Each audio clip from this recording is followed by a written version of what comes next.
Welcome to 9 vibes. AP ఎన్నికలకు ముహూర్తం ముంచుకొస్తోంది.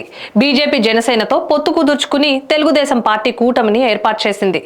ఇందుకు అనుగుణంగా వైసీపీ వ్యూహాలు రచిస్తోంది. ఈ తరుణంలోనే జూనియర్ ఎన్టీఆర్ ఎటువంటి నిర్ణయం తీసుకోబోతున్నారు అనేది మరోసారి చర్చనీయాంశంగా మారింది. టీడీపీ అధినేత చంద్రబాబు, ఆయన తనయుడు లోకేష్ తో పాటు నందమూరి బాలకృష్ణతో తారక్కు సన్నిహిత సంబంధాలు లేవు. గతంలో ఉన్నప్పటికీ కొన్ని కారణాల వల్ల మళ్లీ వీరి మధ్య దూరం పెరిగింది. దివంగత నందమూరి తారక రామారావు కుటుంబ సభ్యులందరితో సంబంధాలు క్రమేపీ తగ్గుతున్నాయి. తన సోదరుడు కళ్యాణ్ రామ్లతో పాటు ఇద్దరితో మాత్రమే తారక్ సంబంధాలు కొనసాగిస్తున్నారు. చివరిగా 2009 ఎన్నికల సమయంలో ఎన్టీఆర్ టీడీపీకి ప్రచారం చేసి దాదాపు 100 నియోజకవర్గాల్లో ప్రసంగాలిచ్చారు. ఆ తర్వాత పార్టీకి తారక్కు దూరం పెరిగింది. హరికృష్ణ కుమార్తె నందమూరి సుహాసిని కుక్కట్పల్లి నుంచి పోటీ చేసి ఓటమి పాలయ్యారు.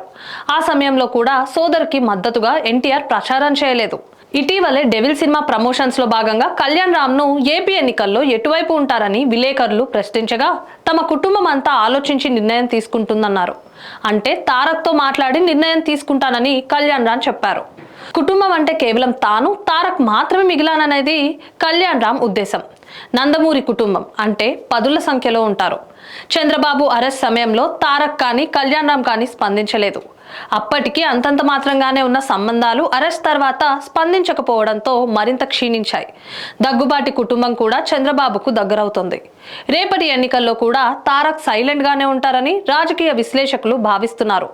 చివరకు తారక్, కళ్యాణ్ రామ్ మాత్రమే మిగులుతున్నారని, వీరు కేవలం సినిమాల వైపే దృష్టి సారిస్తారంటున్నారు. ఒక రకంగా ఈ ఎన్నికల్లో కూడా తారక్ చంద్రబాబుకు దూరం జరిగినట్లేనుంటుందన్నారు. ఏం జరుగుతుందో చూడాలి. ఇలాంటి మరిన్ని అప్డేట్స్ కోసం స్టే ట్యూన్ టు 9 వైబ్స్.